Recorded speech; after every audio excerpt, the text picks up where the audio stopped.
Assalamualaikum warahmatullahi wabarakatuh. Alhamdulillahilladzi ja'ala tilmida wa tilmida liwasli yu'allimun nabiy fil makatib wal madinah wa yaj'alu ra'isul lil ummah.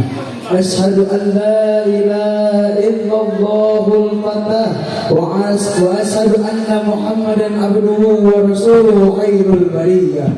Allahumma salli wa sallim ala sayyidina Muhammad ibn Abdullah wa ala alihi wa sahbihi wa mawala. Amma ba'du. Faqala Allah ta'ala fil Qur'anil Karim, a'udzu billahi minasy syaithanir rajim. Bismillahirrahmanirrahim. Yarfa'illahu alladhina amanu minkum walladhina utul ilma darajat. Wa qala an-nabiyyu sallallahu alaihi wasallam akmalul mu'minina imanan ahsanuhum khuluqan. Sadaqallahu azim. Wallahu a'lam bimuradi. Hadirin rahimakumullah. Berbicara tentang kemaslahatan umat, maka tidak bisa lepas dari membicarakan seorang santri. Sebab mereka lah setiap waktunya ditumpahkan untuk mendalami ilmu agama, sehingga panji kebenaran tetap bercahaya. Di bawah bimbingan para kiai, mereka tidak hanya dituntut untuk menambah hafalan dan wawasan, tetapi juga dituntut untuk memperjuangkan masa depan. Tapi entah bagaimana ketika seorang santri yang seakan-akan menjadi dambaan dan cerminan setiap umat justru tidak mempunyai dalil yang akurat dan tidak berpendidikan yang tepat. Oleh karena itu, mengingat betapa pentingnya sebuah pendidikan bagi insan, maka insya Allah saya akan membawakan sebuah materi dengan tema Tarbiyatul Generasi Islam. Hadirin rahimakumullah.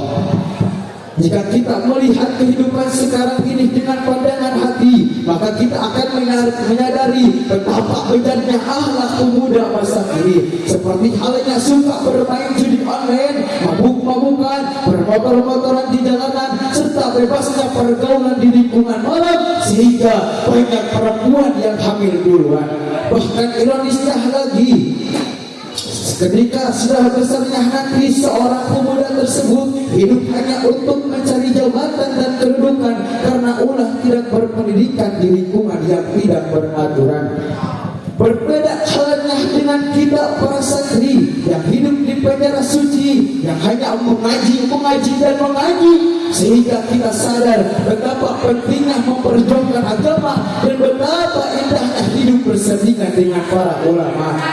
Sebab kenapa? Sebab ketika di luar sana mereka hanya berlomba-lomba mendapatkan gelar sarjana agar mereka hidup berlimpah harta benda, maka kita sebagai para santri sibuk mengkaji ilmu agama untuk mendapatkan ridho Allah Ta'ala. Dan jika di luar sana mereka hanya berpoyak-poyak dan mencari kesenangan dunia saja, maka kita sebagai para santri sibuk takdim kepada para ulama untuk agar tidak lepas dari norma-norma agama. Dan ketika di luar sana mereka hanya sibuk mencari jabatan dan kedudukan, maka kita sebagai para santri sibuk menambah hafalan dan wawasan untuk agama yang harus diperjuangkan. Hadirin rahimakumullah. Sehingga seorang ulama pernah berkata, at-tulab warasatul ulama wal ulama warasatul anbiya.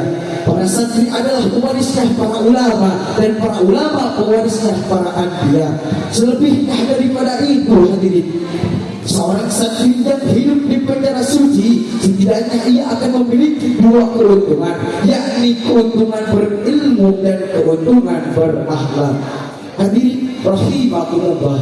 Timbul sebuah pertanyaan, apa itu untungnya berilmu? Jawabannya adalah firman Allah Quran surah Al-Mujadalah ayat 11 yang berbunyi, A'udzu billahi minasyaitonir rajim. Bismillahirrahmanirrahim.